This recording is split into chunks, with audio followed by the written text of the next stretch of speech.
Hey guys, today I am going to read Breaking Point by John Wasniver.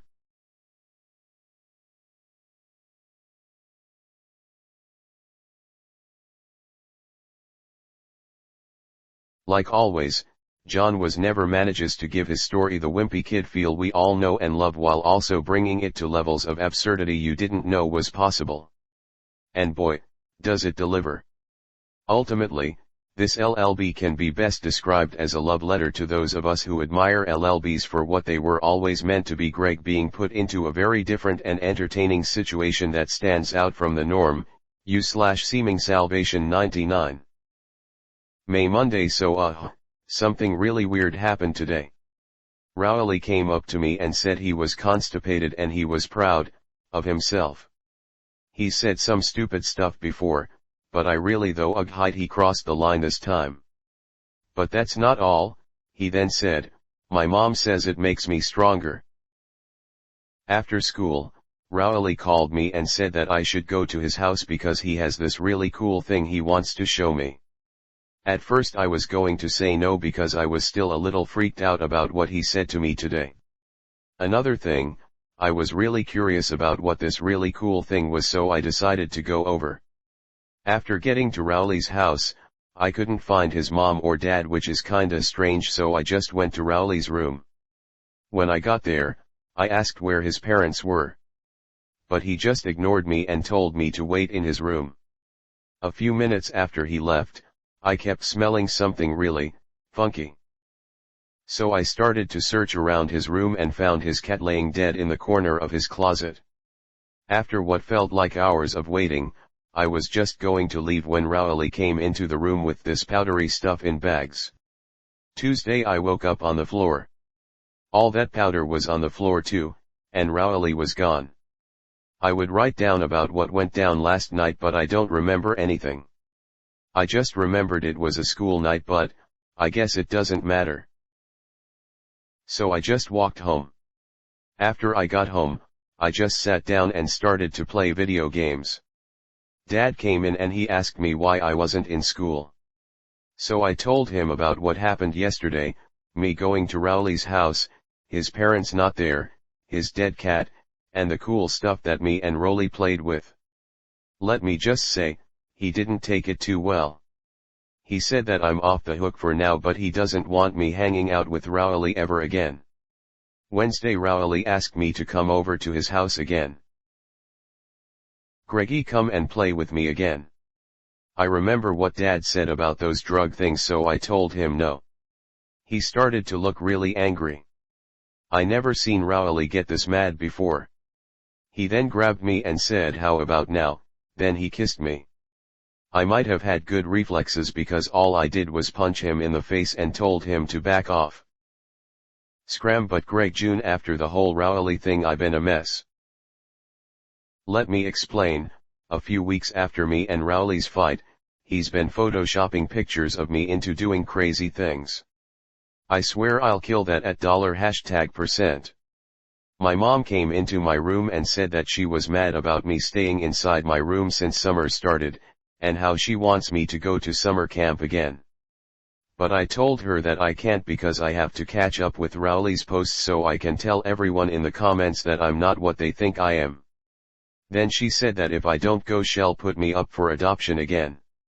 I'm not going to that place again, so I said okay. So after Mom left my room, I started to take out my old bag and took some of the old stuff that was in it, out of it. Next after that, I put some useful stuff in it like flashlights, drummies, clothes, that kind of stuff. Since I was done with packing my bags, I just sat back and relaxed until Roderick came into my room. He told me that Mom told him that he was coming with me because Mom wants me and him to spend quality time with each other and maybe get to know each other a little more. She's acting like we've never met before. After so many years with living with Roderick, I've even known some of the stuff I've never wanted to know. Then, I would scoop the rest of the leftovers out of my butt with this spoon. Anyway, I think it'll just be weird and annoying seeing each other 24/7. Monday this morning while I was eating breakfast, I asked Roderick if Mom told him what camp we were going to. He said we were going to a place called Camp Unlucky Clover and that he was going to bring a jar with him. I asked him why and he said that he's gonna try to catch a leprechaun. I just didn't say anything. When me and Roderick were getting in the car, something hit my mind. I asked Mom why Manny wasn't coming too and she said that she saw him dragging a garbage bag into his room so he might have been busy. That gave chills down my spine. After Mom dropped me and Roderick at Camp Unlucky Clover, I got separated from Roderick because there was so many kids there. I guess Roderick can do his own thing. This place was giving me a really unnerving feeling because all the kids were crying and one kid said something really weird to me. Leave while you still can. I started to ask the kid on what he was talking about but I was interrupted by a loud car horn. I turned around and I can believe what I saw. It was Roderick driving in his van. I asked him how he got it and he said that before we left, he called his pal to come over and bring it for him so Mom wouldn't have to pick us up. Then he drove off to park it somewhere where the counselors wouldn't see it. It was already getting dark so the counselors told us that we needed to go to bed because we had a big day tomorrow. So I'm gonna stop here and try to get some sleep. Tuesday, Roderick woke me up this morning. He told me to get up because apparently the counselors had something important to discuss with all of us. So I got up and went with Roderick. When we got to the crowd, we somehow gotten split up again, but I guess that's fine. After all the kids got there, the counselors said it's time to start our day of child labor. I couldn't believe my ears. Did Mom sign me and Roderick up for a child labor camp? This can't be happening. After that announcement, we went straight to work. The first thing the counselors made us do was carry these really heavy bags, and they smelled terrible. Who knows what could have been in them? Other than that, we had to transport the same stuff that Rolly showed me, to these trucks. I hope they die playing with them. Soon after that long day of work, we had to go to bed. At least we even had beds. Later that night, I was jolted awake. I didn't know what kind of dream I had but I did know that it was a nightmare. I hope I get out of this place soon. Wednesday, today we did the same things we did yesterday. It was really boring. But one thing that caught my attention was that some kids went on the bus and left. I was really confused so I asked some of the kids who were next to me, what was going on. So one of them told me if the kids here didn't work as hard enough, the counselors will send them to slaughterhouses. I asked them if there was some way we could escape and get out of here, and he said that the only way out is running through the woods until we find civilization, but that's highly unlikely. But one other kid started speaking up and he said that there is another way out, and it's ending our lives. I wasn't fond of that idea so I just walked away. I'm just surprised that I haven't died yet. At lunch today, if you can even call it lunch, the cafeteria people served us kids this weird looking slop. I didn't even know what it was. I even heard one kid died from it. Maybe the counselors are trying to kill us? July, Tuesday. It's been a few days since I last wrote in this. I was hoping the counselors wouldn't catch me writing in this because they probably would have taken it away. I feel like I'm not gonna get out of here soon. 11 p.m. I woke up last night because I heard someone walking through the cabin. I did see their silhouette but I couldn't tell who it was. When I laid my head back down I heard something crunch under my pillow. I plucked it out and it said this: "Hey loser, meet me behind the cabin at 11:03. Roderick." Yep, that was Roderick's grammar all right. I didn't have time to stand around for 3 minutes so I just got up and went around the cabin, and I saw Roderick and his van. I completely forgot about it until now. Same with Roderick. Come on. We're leaving. Once Roderick and I got in and started the engine, I asked him why he didn't do this in the first place. So he said that when he was finding a place to put his car, he accidentally drove over a kid and it somehow messed up his car. So basically we were stranded until he fixed it, and he did. Then, We started driving blindlessly through the woods because it was dark and we couldn't find a dirt or gravel road. Everything seemed like smooth sailing until Roderick ran into something that looked like a cat and the lights on Roderick's van broke. Apparently someone heard us because we heard someone yelling behind us, so me and Roderick started running in the vast darkness. I couldn't see Roderick but I knew he was behind me because I heard him yell keep running. So I did.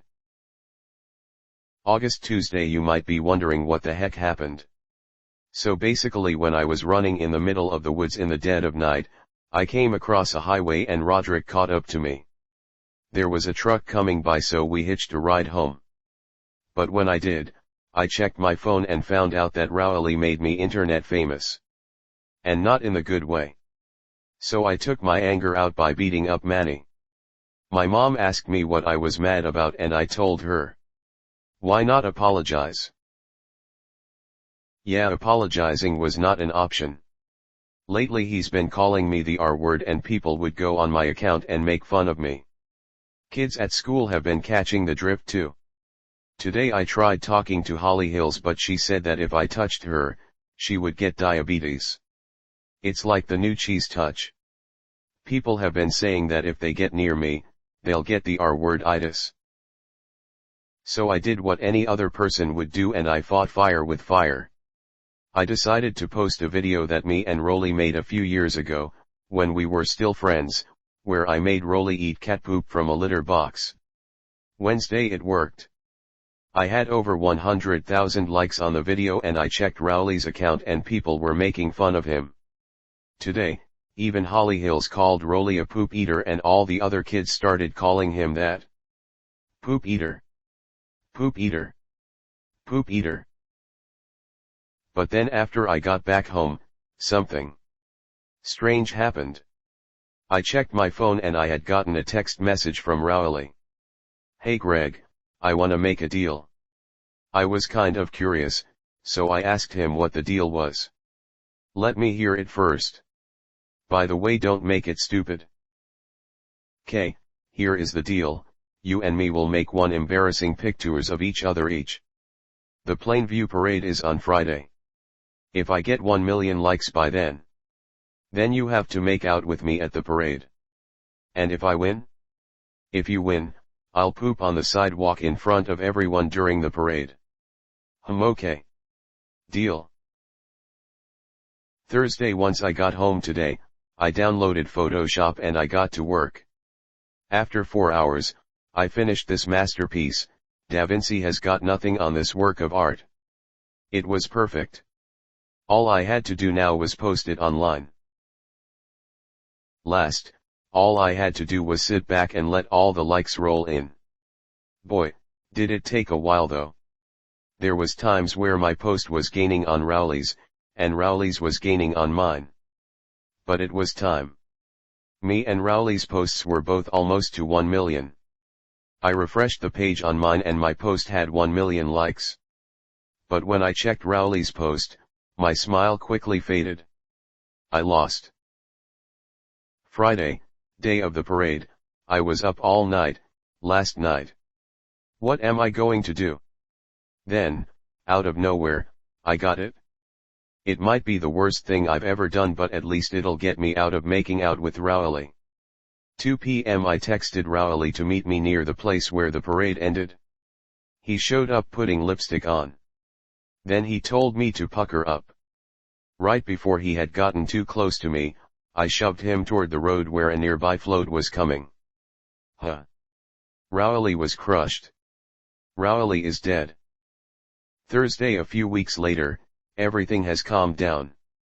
I've even felt happy for once. Rowley's funeral was today and I went.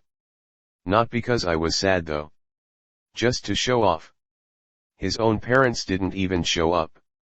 Something else was off too. How come I didn't get caught?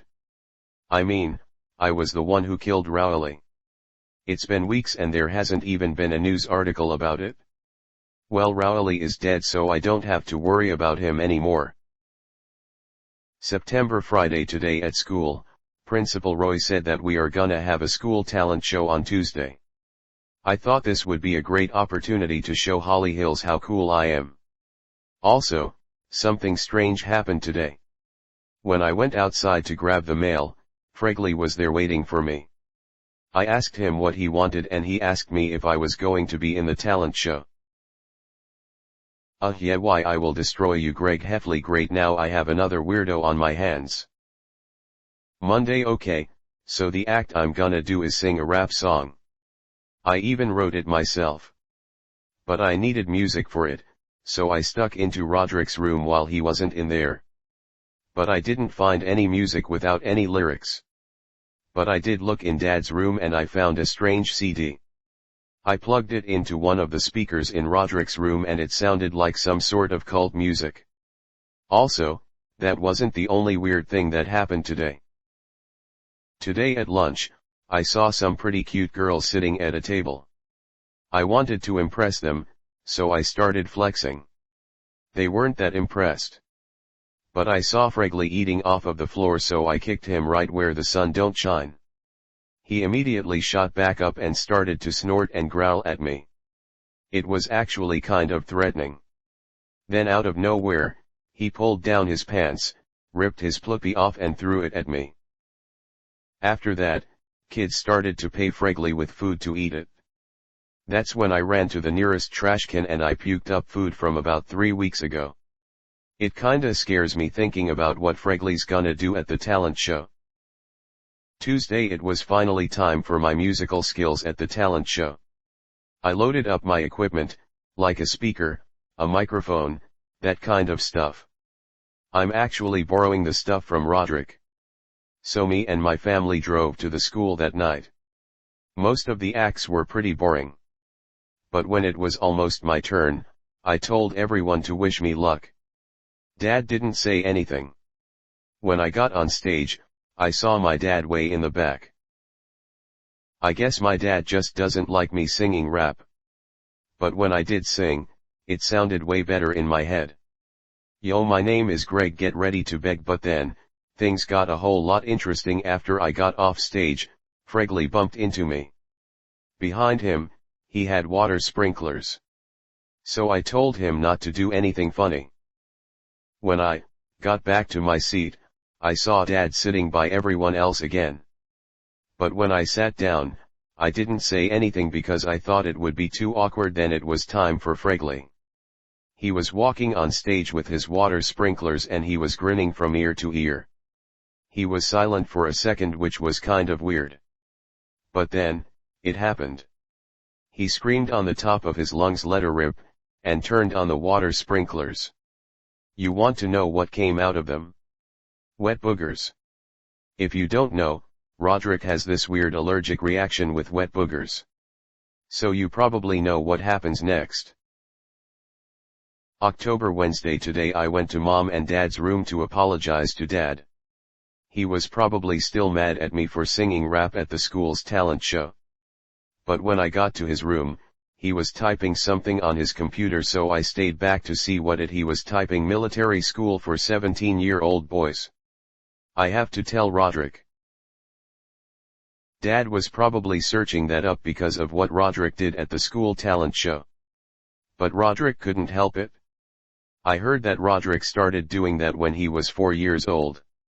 I know it sounds weird that I want to help him, but he's my brother. He even saved me from that camp that we went to a few months ago.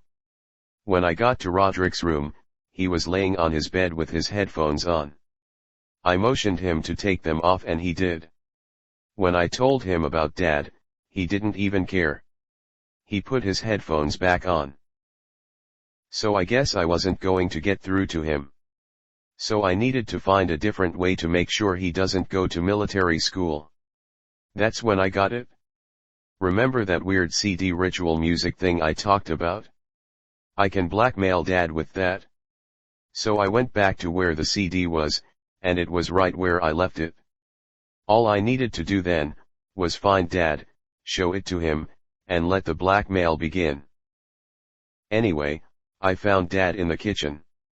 So I walked up to him and showed him the CD and he immediately started to become nervous. He even kinda choked for a second.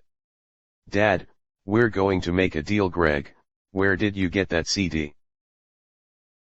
He was trying to play it cool, so I tried being more serious. I'll be the one asking the questions, mister. Okay, what's the deal? It was working. Time for the final part of my plan. After all of that, I told Roderick and he didn't really mind as usual. November, I haven't wrote in this for a few weeks. It's probably because things have died down a bit since I last wrote in this. Fregley hasn't been bothering me for a long while, so that's good. But I came back to my journal for another reason. In the middle of the night, I heard that same cult music coming from Manny's room.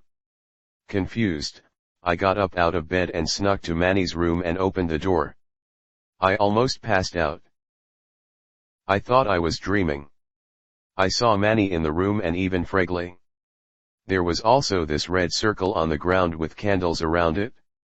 Roderick came running into the room too with a bat because he heard me screaming. He said, "Isn't that your fat friend who died?" and pointed at Rowley. I just ignored him and told Rowley to stay back, or else. "Don't worry, I won't kill you." I couldn't say another word though, because I was knocked out.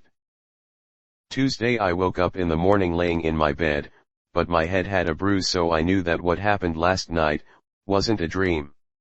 I found a videotape that was laying on the table beside my bed. It said play me. So I popped it into my old VCR. It was Rowley. "Hello. Greg Heffley." Basically, he said that he started a cult with Manny and Fregley. Their goal is to make me join and become Rowley's queen. Not happening. Wednesday, today I was remembering what Rowley said in the video, and I remembered that Manny was in Rowley's cult. So the first thing I did was march to Manny's room to ask him questions. But right when I opened the door, Manny said, "Don't get in my way, Bubby. Remember, I am always watching, and if you mess with Rowley, Fregley, or me, you're dead." Thursday, today I told Roderick about what was going on and what Manny said to me yesterday. After Roderick heard what I said, he told me that he was going to kill him. After he was done with his drink, he smashed the bottom of it and started walking towards Manny's room. I told him not to, but he didn't listen. He hit Manny upside the head. Not a very wise move, Bubby. Then right before my eyes, Manny snapped Roderick's arm like a toothpick. Monday, after Roderick got his arm snapped, Mom took him to the hospital. So let's just say I had a very quiet Thanksgiving. You would never believe who I saw at school today. Well, you probably did. It was Rowley, and that's not all. He was making out with Holly Hills. I couldn't believe my eyes. Who would have thought Holly would hook up with Rowley? The only good thing is that he's not after me. He's probably trying to make me jealous. Tuesday, I had an idea. I went up to Bryce Anderson today. First, he was confused why I would come up to talk to him, but when I told him what happened, he was furious. Rowley isn't even a good boyfriend. That's what I said. I wasn't completely on board about teaming up with Bryce, but if it meant getting back at Rowley, then it's a yes. We already have a plan. December, Monday. Okay, here's the plan. Bryce is having one of those parties he always throws every month as usual. The first part of the plan is I'm gonna invite Rowley to the party. Me specifically, so he doesn't know it's a trick.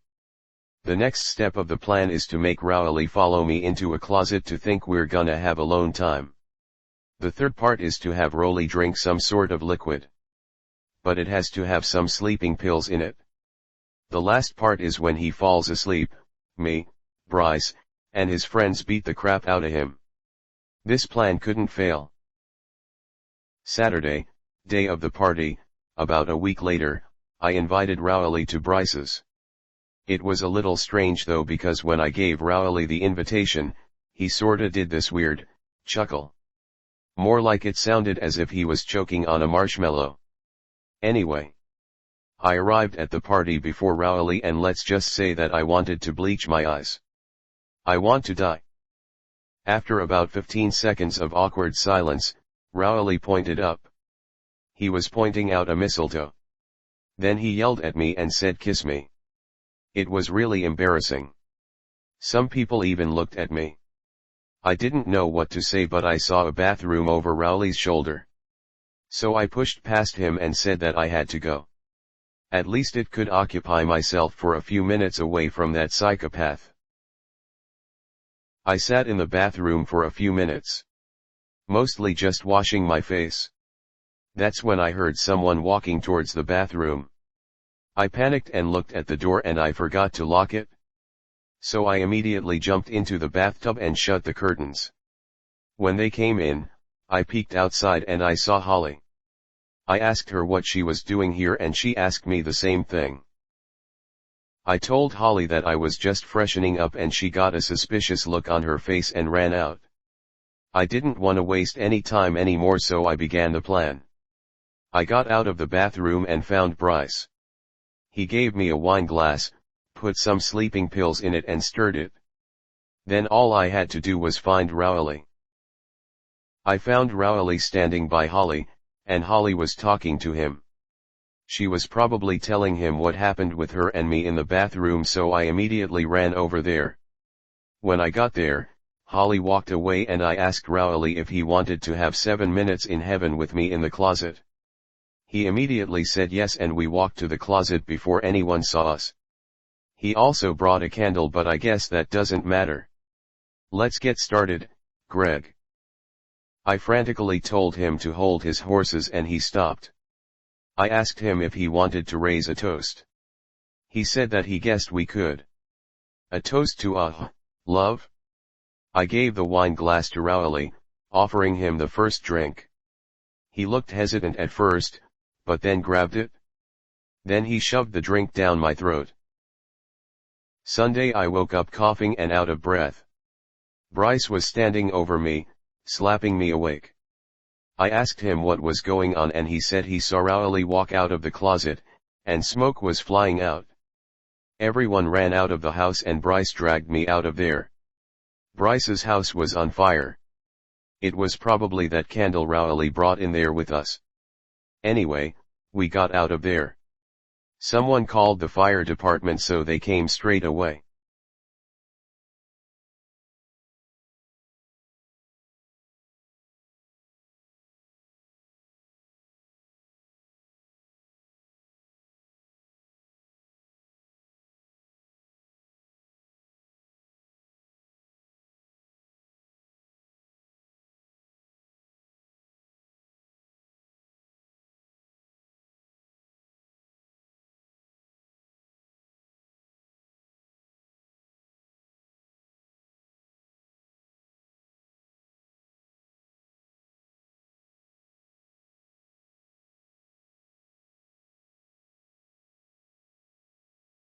January, I guess you can say that my Christmas was really lonely.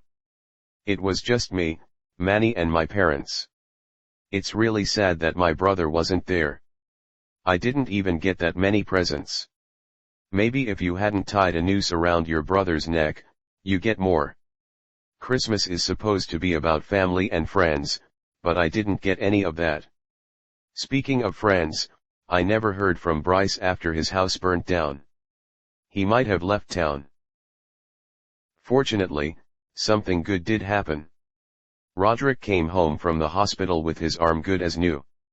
Just in time for New Year's Eve. Manny wasn't there though. I don't know what he was doing. I guess things are looking up for me now. Roderick made me feel better. I even caught him up on the whole Rowley situation. He said if I needed anything, I could come to him. Monday, something really cool happened recently. That guy Brian Little, the kid who makes the Wacky Dog comics, died in that fire at Bryce Anderson's house. So now there is an opening in the school newspaper. I could totally win that. Brian's Wacky Dog comic was trash anyway. Sometimes, the jokes didn't even make sense.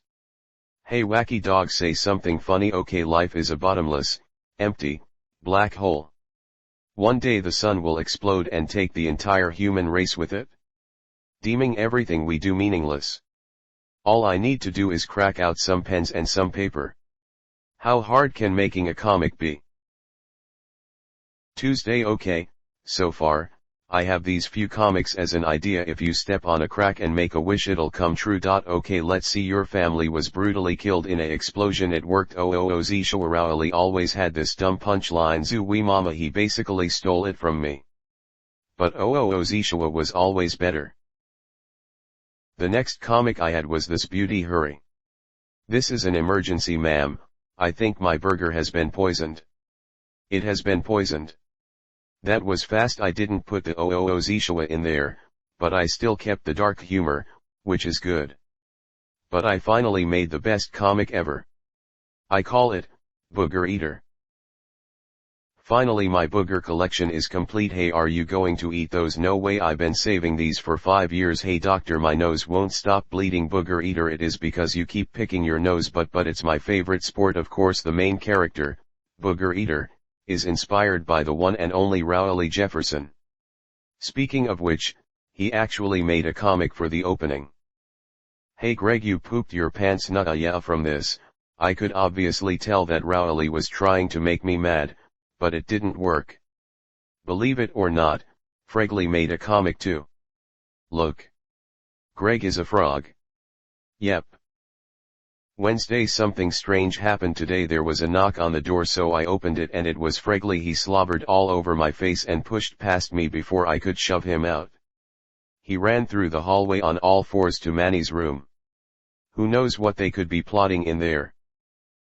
I ran over there and I banged on Manny's bedroom door. Fregley poked his head out and said, "Stay out of our way, Greg Heffley." So much for confronting him. I just left it at that though, because I didn't want my arm chapped by Manny.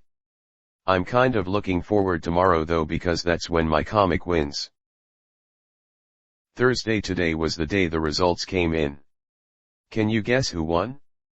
And the new cartoonist for the school paper is Greg Heffley. I was hoping everyone or at least one person to recognize me, but they kept calling me Earwax. Hi Earwax, ha. I decided to look for clues, so I looked at the school paper and I saw the monstrosity that was my comic. Hi. My name is Greg Heffley, but you can call me Earwax. I like to shove my earwax up my butt. I call it a muddy pig in a blanket. It was humiliating. It must have been Manny and Fregley. So after school, I confronted him. He said this is only the beginning. I guess it was too. Even the teachers were getting into it. Who wants a muddy pig in a blanket? Haha. By the way, that Earwax nickname is probably gonna stick with me for the rest of my life. I can already see it. We are kicking you out because your name is Earwax. Huh. Friday. After thinking about it, I'm taking this to the principal. I know kids are bullying me, but when the teachers are too, that's crossing the line. So I went to Principal Roy about this situation. But it wasn't what I was expecting. Hey. It's the Earwax kid. Even the principal was making fun of me. I went to my parents about it, and well, you probably know what's gonna happen next. Whatever you say, Earwax, I give up. Monday. I thought the whole Earwax thing was going to die down by the end of the weekend, but it didn't. But I did see a familiar face at lunch today. It was Chirag. I thought we both could bond over us being outcasts, so I sat by him. Right back at ya, invisible Chirag. What's up Earwax? I guess it worked too, because we became friends at the end of the day. Tuesday. We had a snow day today because it was snowing and it was too cold outside. Chirag called me and asked if we could hang out. I definitely wasn't going to go to his house in this weather. I was probably going to get hypothermia just by stepping outside the door. So I told him yes, but he had to come to my house. At first we were just playing simple things like board games, until Mom came in with a surprise. Look who came to join you. It was Manny. He probably thought we were plotting against him or something. I didn't want him bothering us, and it looked like Chirag didn't either, so when Mom left, he just ignored him. but for some reason he kept chipping Chirag like he had a slab of meat in his pocket. So Chirag did something that made me proud. Booyah! Chirag kicked Manny like a football to the moon. Right after that, Chirag grabbed him by the arms and chucked him into the furnace room and locked him in. Manny was really quiet about it too, which is weird. So I filled Chirag into the whole Rowley situation because if he pulls a stunt like that again, he could be killed. After a while, I decided to let Chirag stay over for the night because we probably weren't gonna have school tomorrow. A few hours later in the middle of the night, we kept hearing strange noises from inside the furnace room. Clang. Crash. Me and Chirag shot up and looked at each other and immediately knew, putting Manny in there was a bad idea. It was indeed, because the lights went out. I thought Roderick would help me out with getting Manny under control, so me and Chirag went to Roderick's room. But he was asleep. I didn't want him to get hurt again anyway, so I left him be. I guess it's just me and Chirag. So me and Chirag looked in the furnace room and he wasn't there. We turned the whole house upside down looking for him, but he wasn't anywhere. I even looked at the power box and it wasn't even touched. After a while, me and Chirag just called it quits. It was super late at night anyway and we were very tired. So we went to sleep. Later that night, I woke up, and this happened. Right when Chirag managed to get out of Manny's little trap, I grabbed Manny, shoved him in a box, and closed it. Manny moved around a lot in it, but when he finally calmed down, that gave me and Chirag some time to breathe. During that time to breathe, I got an idea. I taped the box shut and I snuck out of the house. Once I got in the backyard, I buried Manny alive. After that, me and Chirag had a good night's sleep. Wednesday. Thankfully the snow melted this morning, but me and Chirag still had school. When I got home today, Mom looked stressed and Dad was there too. I asked Dad what was going on, and he said that Mom was looking for Manny all day and couldn't find him. Oh no. Wait, I guess I was fine because how would they know it was me? I don't know why Mom likes Manny anyway. Do you know how many knives she's always found while she changes Manny's diapers? How did this get in here again? Shoot, anyway, Mom thinks that he's dead and we are going to do a funeral tomorrow. Thursday, while we were going to the funeral, Roderick asked me if Manny was actually dead and I told him what happened last night. Then we went to the funeral and whatnot. It was kind of amusing, to be honest. Just knowing that we're having a funeral for my little brother even though he is actually rotting in a box in my backyard is funny. I guess seeing Mom distraught is a little sad, but deep down, I don't really care. I'm just praying that Manny doesn't somehow get out of that small casket. Hopefully. February. Wednesday. February, the time of love. Or so I thought. Let me explain. So I started to fall in love with this girl in my class named Becky Anton. Since it was almost Valentine's Day, I decided I was going to give her a Valentine's card. I was going to give her an amazing store-bought card, but the people who make those things always put something cheesy on it like this. Will you be the noose to my neck? I obviously wasn't gonna use something so original, so I made a poem. Roses are red, violets are blue, if you don't love me back, I'll kill you. From Greg. Thursday. Guys at my school will do anything to get a girl. This one kid named Brian Coolin got this one girl that he liked to date her by cutting off his actual ear.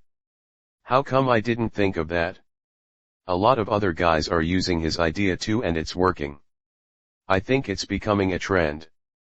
All these kids are getting hearing problems now and the parents are starting to complain to the school about these relationships. Next thing you know, they aren't using. After the news broke out about kids not being allowed to be in relationships anymore, the whole school went haywire. I saw some of the girls in the hallway and they were protesting about not having boyfriends. Friday. Day 2 of the new rule in school.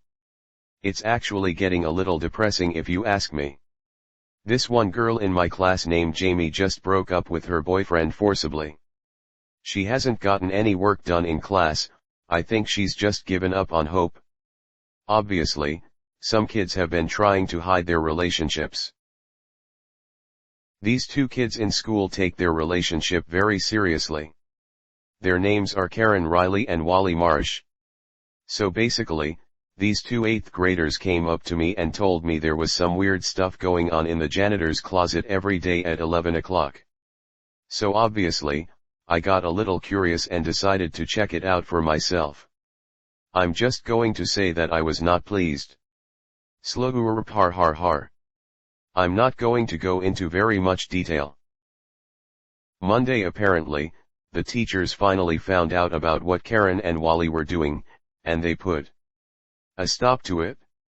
The teachers didn't just stop there. They thought other kids were doing what Karen and Wally were doing, but in other private places like the bathrooms. Now, the teachers are always on everyone's tails every second of the day to know what they're doing. Subject approaching the corridor 3 boys' bathroom. If this doesn't end soon, I'm going to go insane. Wednesday. The peak of this madness happened today. At the end of the day, a teacher was walking to her car until a group of boys appeared on top of the school building. What did they do? They threw yeast at her. Thursday. It rained very hard last night and I couldn't sleep. It wasn't until 2:30 a.m. when I heard these little footsteps. They couldn't be Mom or Dad's footsteps, or even Roderick's. It shook me a little bit, but after building up the courage, I decided to take a look for myself. So I threw some clothes on and I wandered around the house. Strangely enough, I did find something. There was muddy footprints all over the house. Some of them were even on the ceiling. I don't want to know how that happened. I knew this couldn't be a raccoon, because raccoons don't climb on ceilings. At least, I don't think so. So I kept on looking. After a little bit of investigating, I found the end of the muddy footprint trail. It led outside the front door. But that didn't really help the situation that much. I was trying to find where they came from, not where they went. So again, I continued the search. It was kind of hard finding where they came from. They were everywhere. But then I found the source. They came from my own backyard. I think I had a mini heart attack putting all the pieces together. I started back to my room. It's really startling knowing that Manny was back on the loose. I was getting freaked out by the little things I would hear behind my back. I was getting too paranoid, so I just made a run for it. Once I finally made it back to my room, I saw the abomination before my very eyes. It was Manny. But he had wings. I rubbed my eyes, wondering what I just saw, but when I looked again, he was gone. I locked my window and I shut the curtains. If what I saw was real, I do not want that thing to get to me. I was going back to sleep, but I kept my bedroom lights on. For now on, I'm going to sleep with my eyes open. Valentine's Day. It's finally the day I've been waiting for. Today I'm gonna give Becky Anton my Valentine's Day card I made. But, now I've got a small parasite after me. But I have nothing to worry about. I'm going to bring my gun to school today. It's not actually my gun though. I found it in Dad's box under his bed. It's labeled The End. Whatever that means. I gave her the one I made that had the poem on it. But when I gave it to her, she said, "What are you? A pedophile?" What did she mean by that? I'm not a pedophile. I guess so much for that. So I just continued my day. But it's Valentine's Day. I should be with someone. I was sadly walking to my next class, but that was when I ran into Manny. Salutations, Bubby. After I quickly got a hold of myself, I realized this was my chance. So I shot a bullet at him. That's when I realized something. He dodged my bullet. That means I can kill him. But then Manny spoke up again and told me he was reincarnated as the Cupid.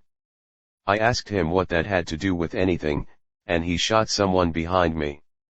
I turned around, and it was Ruby Bird. She was giving me googly eyes.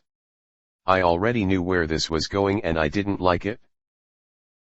The next thing you know, she's charging at me and the only reasonable thing that I did was shoot her. What? It was the only thing I could do. It was self-defense.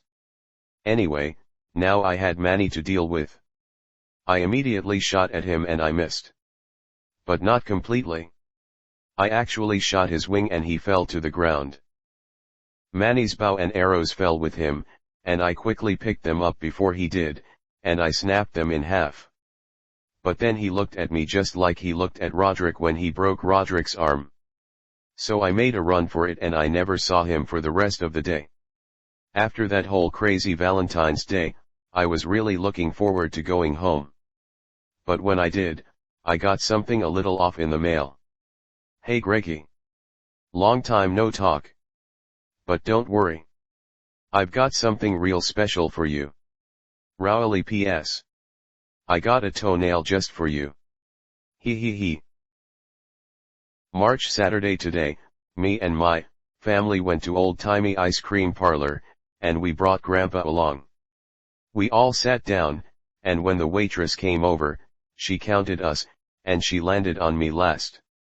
She called the whole staff over to our table and I was starting to get nervous. If they call the cops or something, I'm blaming everything on Roderick. But it wasn't what I was expecting at all. You're our 1 millionth customer. I thought it was a little cool and all, but what really sparked my interest was when the guy who looked like the owner gave me a big check of $100,000. My whole family was as flabbergasted as I was. When I got home, we started brainstorming about what I was going to use the money for. My mom said that I could give half of it to the poor, but I told her to tell that to Elon Musk. My dad said I should use it to buy myself a rifle. But nothing could compare their suggestions to Grandpa's. Buy some hookers with it, Gregster. Don't call me that. But the truth is, I'm secretly using the money to give it to Roderick. It'll be a little something to pay him back when he broke his arm a few months ago. But then, I got an idea on how I can lie about using the money and still get something out of it. So I asked Mom and Dad if me and Roderick can have a house party tonight. Mom and Dad said no, so I told them that if anything gets broken, I can pay for it. Then they agreed to it. But I did give them money for tickets so they can go on vacation, so they wouldn't be here. Those greedy little pigs. Once Grandpa left too, the party was on. Roderick called his friends and his friends called their friends.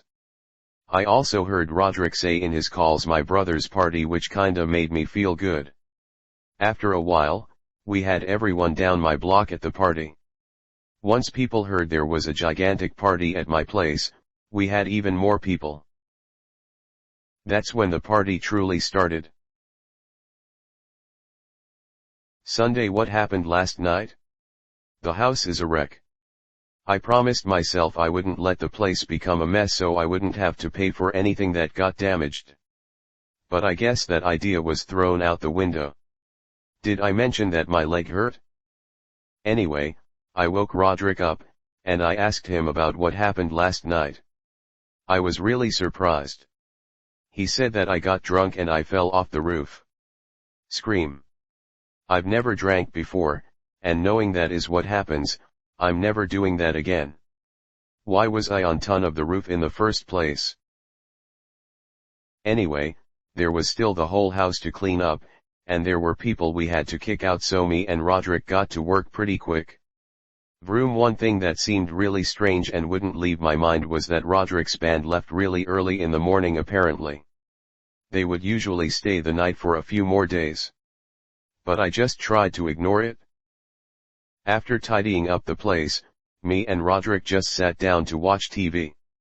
I started flipping through the channels really fast, because I was trying to see if Twisted Wizard the animated series was on. But somehow, Roderick saw something on one of the channels that shocked him so much that he practically lunged out of his seat, and his eyes bulged out of his head. He started screaming at me to go back, and I did.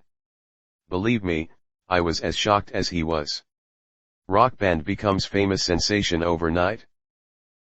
Roderick just sat and stared at the TV, flabbergasted. I couldn't even imagine what was going on inside his head. But with quick thinking, I remembered the money. Don't worry, Roderick. I've got a really cool surprise for you. I'll go get it. I got up, and I swiftly ran to my room as fast as I could. If this somehow doesn't cheer him up, what else would? And so, I began digging through my really clean and organized closet, because that's just where I left it. Incredibly, I couldn't find it anywhere. And that's when it clicked. The check was gone, because Roderick's band found it, stole it, and used it to become really famous rock stars. So now I knew Mom and Dad were gonna kill me, and Roderick's gonna be depressed forever. I sadly walked back to Roderick devastated, and I told him about everything, and what happened. And then, that's when I saw Roderick do something that I've never seen him do before, ever, in my entire life. He started to cry. He started talking about how life was unfair to him and stuff. I didn't know what to do but comfort him. It was the least I could do for him. I actually hope he gets better. April Wednesday. I was arrested today. Let me explain. A few days after the whole party accident, Dad woke me up and said that the police were here to arrest me. I still don't even know why they arrested me. Let me just say, being in jail is not fun. I didn't even know what drop the soap even meant until it happened. Scream. Thursday. I just had to spend the night in that horrible place. It was cold. Not to mention that it smelled like a Discord mod's bathroom. But lucky Roderick came to bust me out of this place this morning. It was such a relief. I thought I was gonna be there my whole life. What are you in for? I don't know.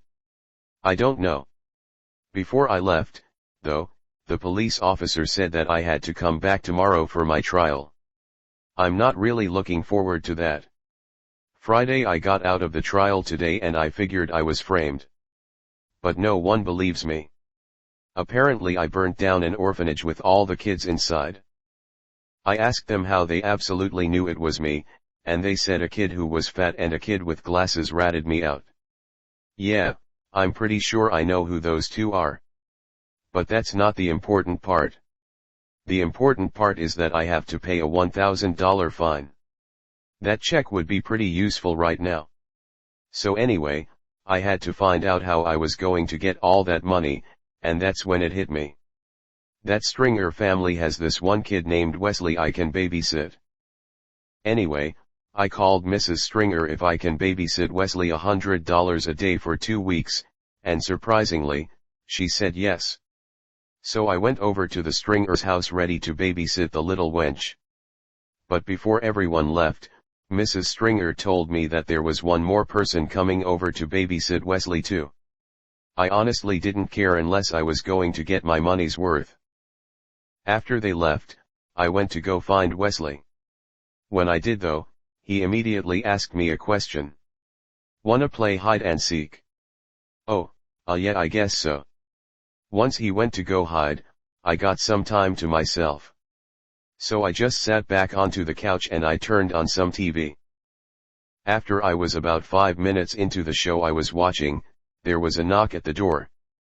I thought that it might have been the other babysitter, so I answered the door. But when I did, I immediately regretted it. It was Rowley. That's when I remembered his letter he sent me 2 months ago. He planned this whole thing. I couldn't turn back now. I looked him straight into his bulging eyes and I told him not to do anything stupid. So I sat down on the couch and I continued to watch TV. But Rowley flopped his fat butt a little too close to me and said, "Isn't it like we're raising our own child?" Luckily, Wesley came into the room just in time. I guess I kinda forgot about him. He surprisingly didn't look mad though. When he came in, he asked me and Rowley if we wanted to have a Nerf war. I didn't have anything else to lose, so I said sure. But then he pulled out an actual gun and started to shoot at us. Victory is mine.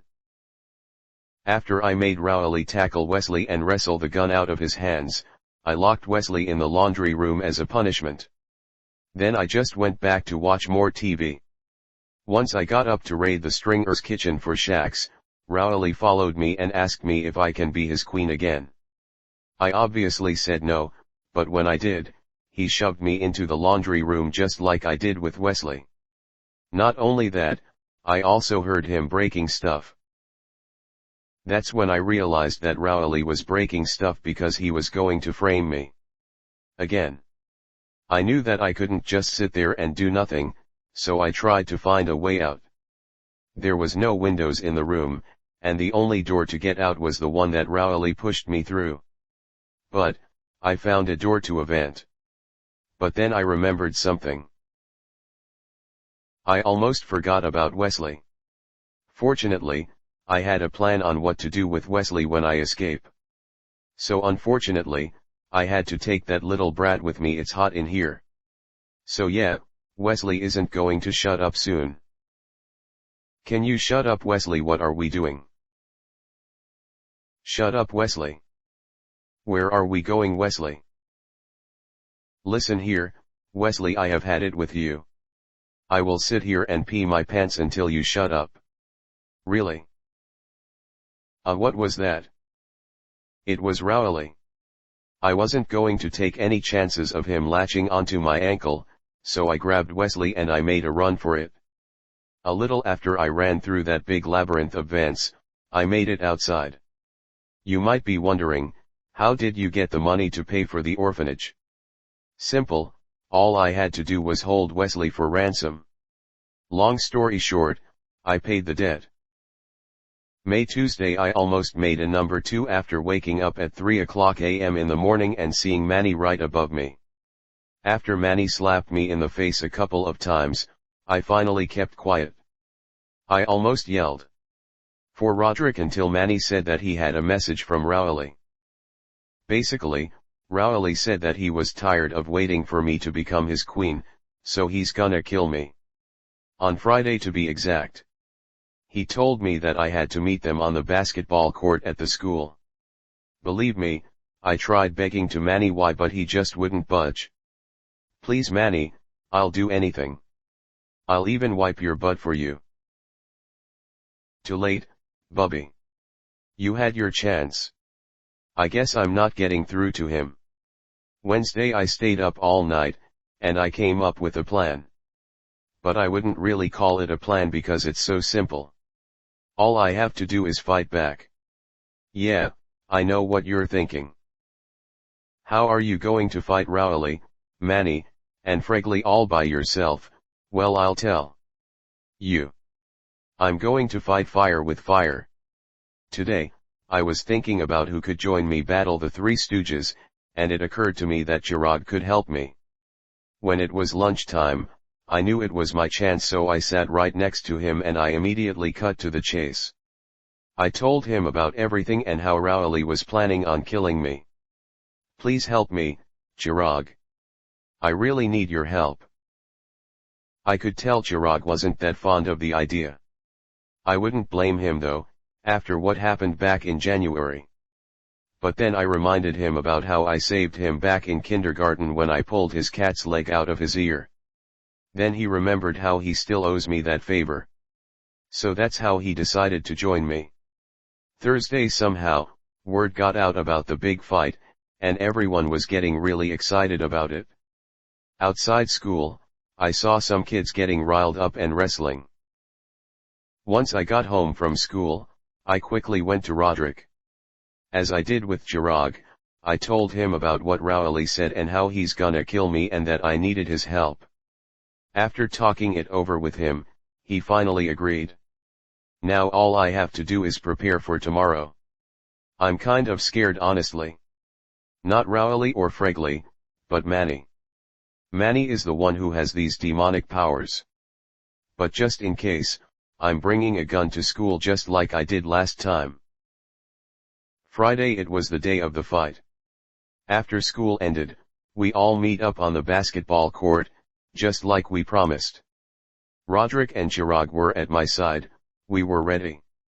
The whole school was watching us, and I didn't want to embarrass myself, so I made the first move. I charged at Rowley with murder in my eyes. This is what he was going to get for everything he had done this whole year. That's when I made the first hit. I started to hear the crowd of kids cheer me on. I actually think we might win. I looked over and I saw Chirag fighting Manny. Chirag was really scary because he bit Manny's ear off, but Roderick wasn't doing so hot. Fregley was licking Roderick's face like a dog. When I actually started looking around, I noticed that everyone was fighting. It was a total war zone.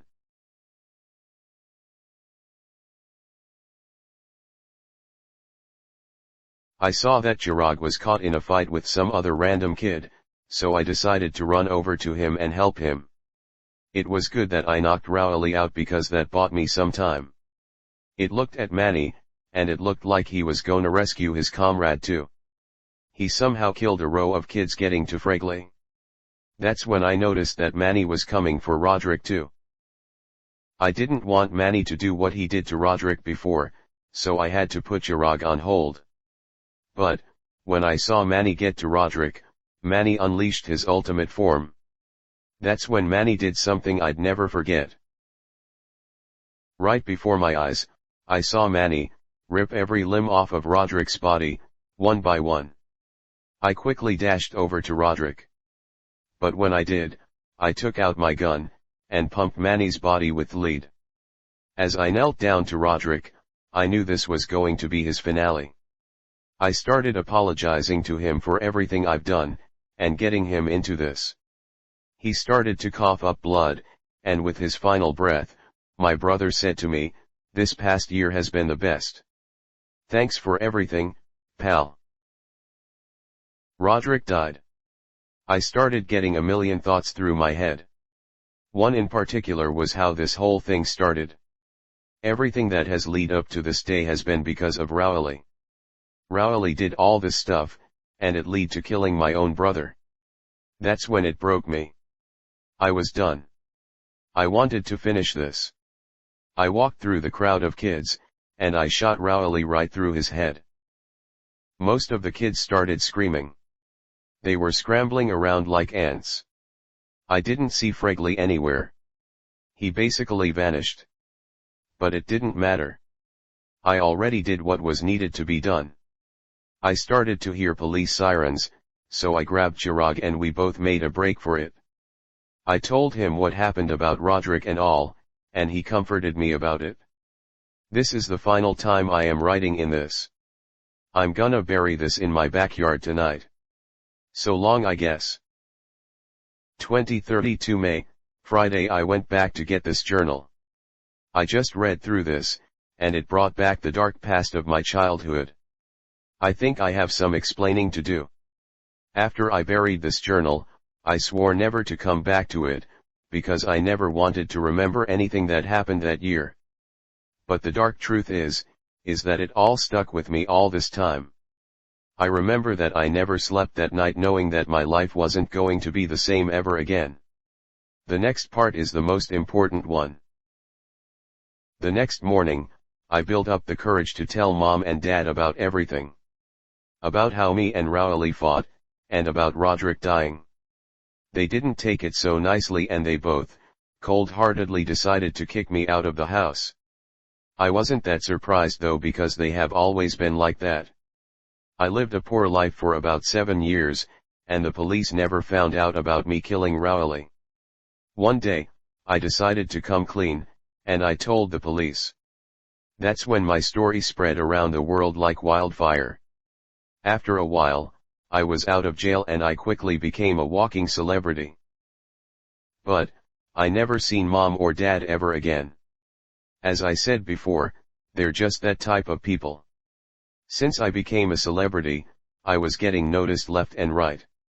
So I decided to lay low out of the crowd and drive off to make a new life of privacy. It's kind of ironic because I spent most of my childhood believing and knowing that I was going to become famous one day. But once I got my wish, I just wanted to go back. I started feeling really lonely and I remembered two people who were very loyal to me through a short period of time. After searching, I finally found Chirag and Bryce. We all got together one day. It was one of the best days I've ever had in years. We all laughed and told each other stories. I wanted that day to go on forever. But now, we all still keep in touch and meet up with each other almost every Friday. This is truly way better than living a celebrity. I just have Chirag and Bryce. My two best friends. I'll never forget Roderick for what he's done. If it wasn't for him, my life wouldn't be as happy as it is now. Roderick is truly the greatest person I know. If I had to say one more thing, it would be thanks, Roderick.